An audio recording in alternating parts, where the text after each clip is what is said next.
یہ دیکھیے جوانی اللہ کی طرف سے ایک بہت بڑی نعمت ہے، ہمیں اس کی قدر کرنی چاہیے۔ اللہ کے نبی نے فرمایا کہ دو چیزیں انسان کو ایسی دی گئی ہے، نعمتانی مغبون، کہ ان نعمتوں سے وہ غافل رہتا ہے، حالانکہ وہ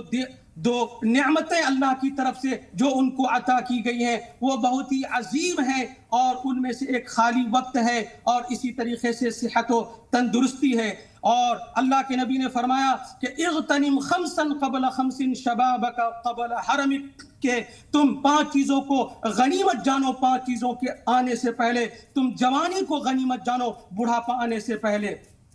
تو آج کی رات میں ہمارے بچے جو ہے وہ رائڈنگ کے لیے نکل جاتے ہیں بائک لے کر کے، اور پھر کرتب بازی کرتے ہیں، بسا اوقات ان کا ایکسیڈنٹ ہو جاتا ہے اور بھری جوانی میں وہ مر جاتے ہیں، اور ماں باپ کو روتا ہوا، چیختا ہوا، چلاتا ہوا اور بے سہارا چھوڑ کر وہ اس دنیا سے چلے جاتے ہیں، اور عید کا دن جو ہے وہ ماتم میں تبدیل ہو جاتا ہے۔ ہمارے یہاں حیدرآباد کے اندر شب برات میں ایسا ہوا، شب معراج میں ایسا ہوا کہ ایکسیڈنٹ میں کئی جوانوں کی موتیں ہو گئیں۔ تو میں نوجوانوں سے یہ کہنا چاہوں گا کہ آج کی رات بھی لیلۃ القدر کی طرح ہے، شب قدر کی طرح ہے، اسے لیلۃ الجائزہ کہا گیا، انعام کی رات کہا گیا۔ آج کی رات بھی مانگنے کی رات ہے، دعا کی رات ہے، عبادت کی رات ہے، استغفار کی رات ہے۔ اللہ کے واسطے روڈوں پہ اور ہوٹل پہ اور ریسٹورنٹ میں اپنا وقت برباد نہ کریں، اپنا وقت ضائع نہ کریں،